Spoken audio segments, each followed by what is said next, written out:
Hello, good morning, dearest friends in Christ, and welcome.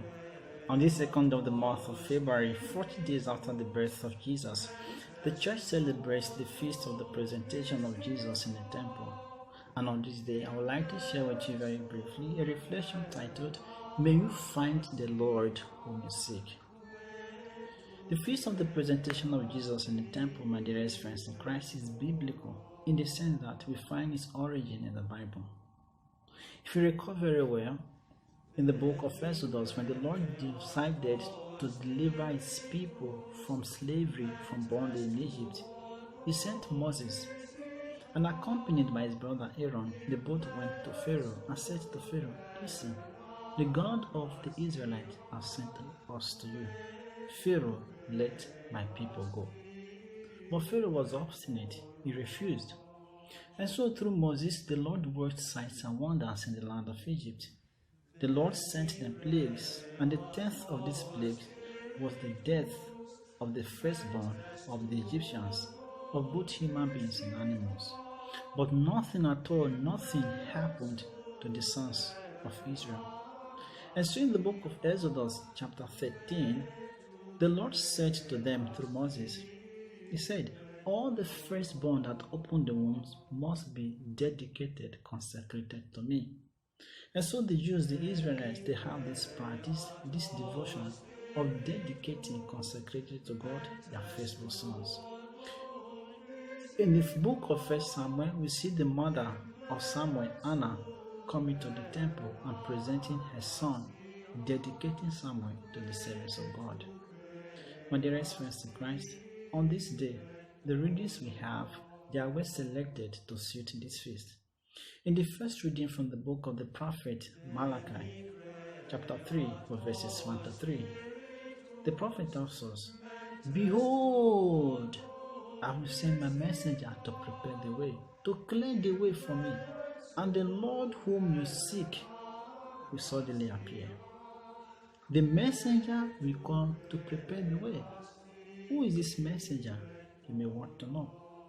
The messenger, my dearest friends in Christ, is John the Baptist. If you read the Gospel of John chapter 1, when John began his public ministry, he was preaching the gospel of repentance, baptizing people. People from all over Judea, the territory of Israel, they came to him to seek for baptism. He was baptizing them in the Jordan. And when the scribes and Pharisees in Jerusalem, the headquarters, when they heard about John, they sent the Levites messengers to him to ask him about his identity. They came to John and asked John, "Are you the Messiah?" He said, "No, he is not." "Are you the Christ?" John said, "No." "Are you Elijah?" John denied it. He said, "No, he is not." "Are you a prophet?" John said, "No, I'm not a prophet." And the people said to him, "Tell us then, who are you? If you are none of this, why did you baptize?"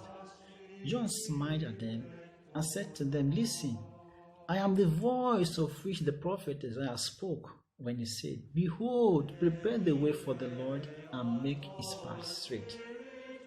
John was the messenger. He has come to prepare the way, to prepare the people for the Lord through his preaching, through his baptism. In the first reading also, the Bible tells us, and then after the messenger prepared the way, then the Lord will appear suddenly in his temple. And this, my dearest friends in Christ, connects us immediately to the gospel reading of today.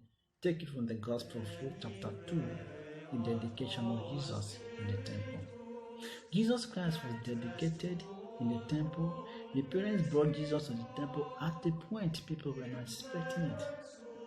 It was by divine providence that Simeon and the prophetess Anna were present in the temple. In the second reading from the letters to the Hebrews, we were told about the humanity of Jesus. Although he was God, but he became like us to share solidarity with us. He did not become like an angel, no, he became like us. In all things, obviously, except sin. My dearest friends in Christ, from today's readings, especially from the gospel reading, we can learn some lessons.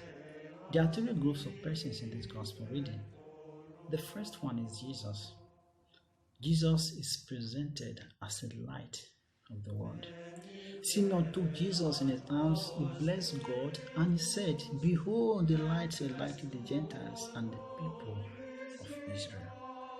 Jesus is the true light who has come into this world to drive away the power of darkness, the power of sin, the power of evil. He has come to deliver us from the kingdom of darkness, to transfer us into the kingdom of his Father.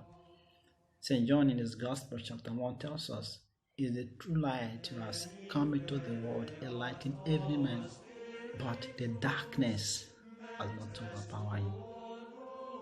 My dearest friends in Christ, through baptism, Jesus has made us light of the world. In the Gospel of Matthew chapter 5, it tells us, "You are the light of the world." He has consecrated us and he has sent us to be lights, to drive away the darkness of sin, darkness of wickedness and evil, beginning from our families and throughout the world. The second group of persons, if you get God's reading, are the parents of Jesus, Joseph and Mary. Obviously, these are special people too. The Blessed Virgin Mary does not need purification, neither does Jesus. But they have come to the temple to fulfill the law of the Lord. The Lord has said this is how it should be.